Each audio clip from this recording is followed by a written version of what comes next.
qui en général est un appareil de mesure en voilà un, ça s'appelle un analyseur de spectre. Les spectrums, une question de facilité. Ça c'est un vrai. Ici vous avez une version amateur. C'est un peu vers ça qu'on va tendre à essayer de faire quelque chose, du moins ceux que ça intéresse. C'est bien sûr tout à fait libre. Franz participe à ça, d'autres participent à ça, Jean-Claude participe à ça, j'ai dit d'autres, je ne sais pas. Michel notamment, j'ai besoin de pas mal d'entre vous pour certaines réalisations, comme ça tout le monde mettra un petit peu la main à la pâte pour réaliser un appareil dans ce genre-ci. Alors qu'est-ce que c'est qu'un spectrum? Ah oui, c'est quand même un truc qui, tantôt on me demandait, je ne sais plus qui, c'est Benoît qui va parler de fantômes, etc. Rien à voir évidemment. Il faut savoir que dans notre monde de radioamateurs, nous utilisons déjà tout un paquet de fréquences. Ces fréquences, on peut les répartir sur une droite, vers l'infini, qui partirait de par exemple 0 vers ce qu'on appelle le courant continu. Parce que le courant continu n'a aucune fréquence, fatalement il ne bouge pas. Vous avez les grandes ondes, vous avez les ondes moyennes, vous avez par exemple, on va dire la FM, donc 2 mètres, 432, 430, 430, 440. Alors il y a tout un tas d'autres fréquences. Ici quelque part vous avez les bandes décamétriques. On peut très bien en fait. Donc vous voyez qu'on peut échelonner tout cela. Ici on a les rayons cosmiques. Je ne mettrai pas d'appellation. C'est bien compris. Si vous avez une question, n'hésitez pas. Mais une chose, si vous avez une question, essayez d'en avoir une, que moi j'ai la réponse. J'aurai l'air moins écho. Alors, un analyseur de spectre, en réalité, si vous regardez bien, vous avez des ondes longues, des ondes moyennes, vous allez me dire, ben oui, mais tout ça, avec mon bête récepteur, je sais les capter, le décamétrique, la FM de 2 mètres, le 70 cm est beaucoup plus haut, je sais les capter, tout à fait d'accord.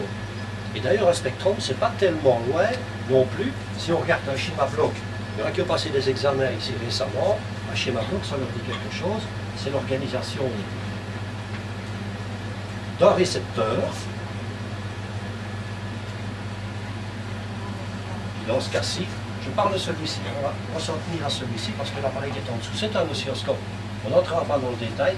Ici, il est combiné. On va faire un truc un peu plus simple. On n'a pas besoin d'entendre. Les deux peuvent se combiner. Il n'y a pas de différence. J'ajoute un petit détail, c'est une détection logarithmique. On verra pourquoi après. On a une entrée. À l'entrée, ici, je vous ai mis un petit brin d'antenne. On a l'appareil en dessous qui, en réalité, est ceci. Et puis, on visualise, si je ne sais pas si tout le monde le voit bien, vous avez, je pense, un ou des émetteurs FM qu'on voit actuellement. Et moi, voir un émetteur FM, je m'en fous, je préfère l'écouter. Nous sommes d'accord. Alors, à quoi cela peut-il servir? Parce qu'il faut quand même lui donner une petite utilité, sinon ça n'a pas beaucoup d'intérêt de l'avoir. Eh bien, si vous bricolez un petit peu, ou si vous êtes curieux, vous allez dire, tiens, j'ai vu mon 2 mètres ici en ce moment, mais qu'est-ce qu'il peut y avoir à côté de moi? C'est pas compliqué. Vous réglez votre appareil qui sera évidemment calibré en conséquence, de manière à ce que votre oscillateur local injecté dans le mélange donne ici, sur un oscilloscope, éventuellement, vous trouvez ici, voilà. Mais brusquement, vous voyez apparaître quelque chose ici à côté de vous, peut-être même là. Vous êtes certain qu'il y a quelqu'un d'autre qui émet sur des fréquences avoisinantes. Ça peut vous dire, tiens, je ne suis pas tout seul. Il suffit de tourner le bouton, mais non, puisque vous écoutez un relais en l'occurrence, à ce moment-là, vous pouvez dire, tiens, il y en a d'autres que moi qui émettent. C'est une possibilité. Et puis, vous mettez à bricoler un jour, ou vous ne mettez pas à bricoler, c'est votre problème, enfin. Supposons que vous bricoliez, et fabriquez un jour un appareil qui comporte un oscillateur. L'oscillateur, c'est quand même quelque chose qu'on emploie tous les jours.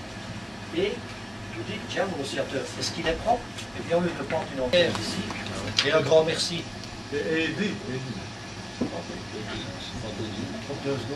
Jetons le silence dans cet oscillateur dans l'appareil qui est ce bloc-là, et on s'aperçoit, en regardant l'écran, évidemment, en calibrant d'après le bouton de réglage, on a un oscillateur à 7 GHz, par exemple, et on s'aperçoit en calibrant l'appareil ici, on a le 7, on a le 14, et on a le 21, etc. Pourquoi est-ce qu'on a ces fréquences-là? Parce que ce sont des mesures. Ce qu'on appelle les harmoniques. Et on s'aperçoit quand même qu'elles sont à un certain niveau, donc elles sont quand même présentes. Merci. celles-là, elles peuvent être intéressantes comme elles peuvent être gênantes. On le sait grâce à ça. Donc on voit les harmoniques éventuelles du montage qu'on vient de faire. Et c'est intéressant et c'est pas intéressant. C'est à vous de juger au moment où vous faites le montage. Mais en tout cas, vous savez qu'elles existent et dans quelle proportion, grâce toujours à cet appareil. Ça peut être intéressant. N'est-ce pas, M. Bricoleur? Oui. On contredira tantôt, parce que c'est exactement l'idée. Alors, un oscillateur local, une EFI éventuellement, que je n'ai pas marqué ici, mais on peut la trouver. Continue en rouge parce que le bleu n'est pas. Une détection, et puis on utilise soit le haut-parleur, soit ici dans ce cas-ci, une visualisation à l'aide d'un oscilloscope. Pour ne pas avoir de problème, comme la plupart d'entre vous ont déjà utilisé des récepteurs et regardé dans les caractéristiques de nos récepteurs, si on reçoit, par exemple, je vais dire la bande des 7 mégacycles, de nouveau, on s'aperçoit que l'oscillateur local est beaucoup plus haut que le 7 mégas. Pourquoi? Parce qu'on a une FI ici qui peut être de 10. Dans la plupart des récepteurs modernes, elle est à 30 mégas, 34 ou quelque chose comme ça. Voire 54 mégas. Pourquoi? Parce qu'on est certain que notre oscillateur est à 54 plus 7. Il est beaucoup plus haut que ce qu'on reçoit. Donc on est certain qu'à aucun moment, l'oscillateur local est quand même un générateur qui est tout près de notre mélangeur et tout près de notre entrée, ne va pas passer dans la FI. Parce qu'il est beaucoup plus haut, il ne saurait pas. C'est pas possible. Si même il produit des harmoniques, elles sont largement au-delà des 54 mégas plus 7, ça fait 61, c'est impossible qu'il entre dedans. Donc il ne sait pas perturber. C'est une cause souvent d'ennui, c'est que l'oscillateur local peut perturber la détection et la FI, entrer dedans et créer des problèmes. Et deuxièmement, la fréquence image, vous avez déjà entendu parler de cela. Dans ce cas-ci, elle ne gêne pas, elle est beaucoup trop haute. Le moindre petit filtre à l'entrée en viendra à bout. Parce que, justement, on est un oscillateur local qui est à 61 mégas par rapport à 7. C'est impossible d'avoir un problème de fréquence image. Jusque-là. C'est un peu grec, je reconnais, mais en fait, c'est comme ça. C'est là le logarithme, parce qu'on réduit énormément les différences, et 10 dB fait une différence énorme entre deux choses. Donc on s'est regardé sur un écran de taille, disons, raisonnable. Et pratiquement, notre spectrum est terminé. Seulement, dans le cas d'un récepteur, on a ici un bouton, on tourne, on arrive sur une station, on y est, point, c'est tout. Mais ça ne me dit pas ce qui est à côté, parce que ça ne bouge pas. Je n'ai aucune idée de la fréquence qui est à côté. Donc, mon oscillateur local, je dois le piloter par quelque chose qui bouge, pour qu'il puisse passer du minimum qu'il peut regarder au maximum qu'il peut voir. On n'a qu'une possibilité en électronique. C'est la dent de scie. Donc en injectant une dent de scie dans mon oscillateur, je passe du minimum de réception, et si on commande une varica, une capacité variable électrique, on passera de 0 à son maximum, qui en général, la plupart des varicas, est de 30 volts. Donc avec une dent de scie bien élaborée, on peut balayer toutes les possibilités de l'appareil. Dans le cas qui nous occupe ici, cet appareil-ci, et celui que nous allons développer au niveau du club, balaye de 0 à 500 mégacycles. En une fois. Donc, je vais regarder tout notre appareil terminé. C'est un tuner, et ce tuner couvre de 0 à 500 mégas. Ça existait comme ça. Je ne sais pas de quoi ça vient parce que c'est un truc à première vue récupéré de l'appareil suite au connecteur présent. C'est le oscillateur local. Je vais détailler tout ça après. Puis un filtre de sortie.